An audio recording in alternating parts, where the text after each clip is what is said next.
because it was sloped. Amazing! What an epiphany the Russians had! Take the armour and tilt it slightly. Ooh! Amazing! Why didn't anyone else think of that? You know what, I'm going to get onto that later, because we need to have a discussion.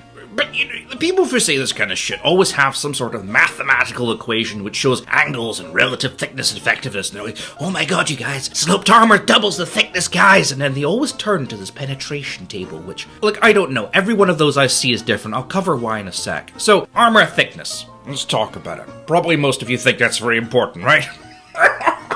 Wrong! You fools! It's not as important as you think it is.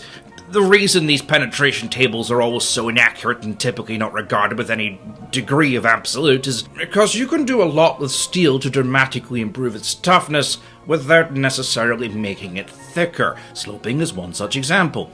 Another is casting. Casting something from a large single piece as opposed to welding lots of plates together gives you a huge advantage in armor protection without necessarily having to increase thickness and add a shitload of weight. Hence why the Matilda II with its 60mm of cast armor was shrugging off rounds from an 88mm like they were made of fucking paper. But a Cromwell with 80mm of flat plate armor, typically thicker armor, can't do that. Another way you can do this is heat treating, and this was pretty common. Now, without getting into the real technical aspects of metallurgy, for fuck's sake, laser pig, Jesus Christ.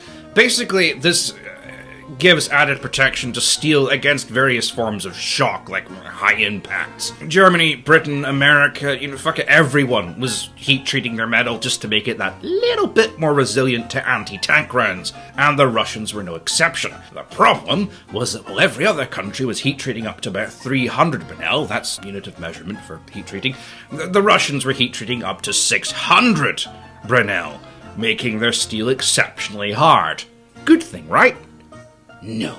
Heat treating to such a ridiculous amount makes your steel, yes, incredibly strong, but also incredibly brittle, meaning a high-impact shot from a round would weaken the tank considerably and often cause it to snap, especially along its weakest points, even if the round did not penetrate, which is why you'll often see pictures of destroyed T-34s with no penetration holes, but these large gaps around the joints, or these weird shattering patterns on plates that could have been hit by fucking lightning or something.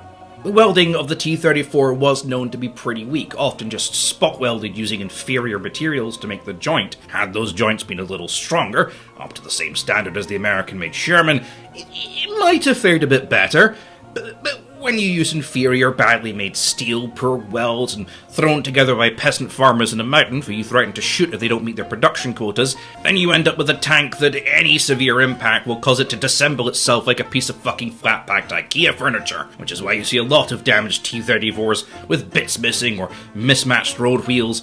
Any impurities in the steel, any bad welding, a single solid smack onto the front of the tank will just rip that shit right off. It would also explain that in spite of the armor being sloped, which can apparently bounce any shot fired at it, the T-34's armor is designed to deflect incoming rounds, in particular, deflect incoming rounds that come from straight to the front. So a round is coming towards a T-34, and it hits any of the angled deflecting surfaces on it, then it will ricochet off to the side. The Russians lose 6.6 thousand T-34s, more than Germany had tanks in total in 1942, when the Germans allegedly don't have anything which can counter it outside of the 88mm. The book Soviet Casualties and Combat Losses in the 20th Century, which was compiled by historians in Moscow using Soviet data, concluded that 54.3% of all T-34s in 1942 had been destroyed by the Panzer III, the so-called inferior tank which could theoretically not penetrate the frontal armour of the T-34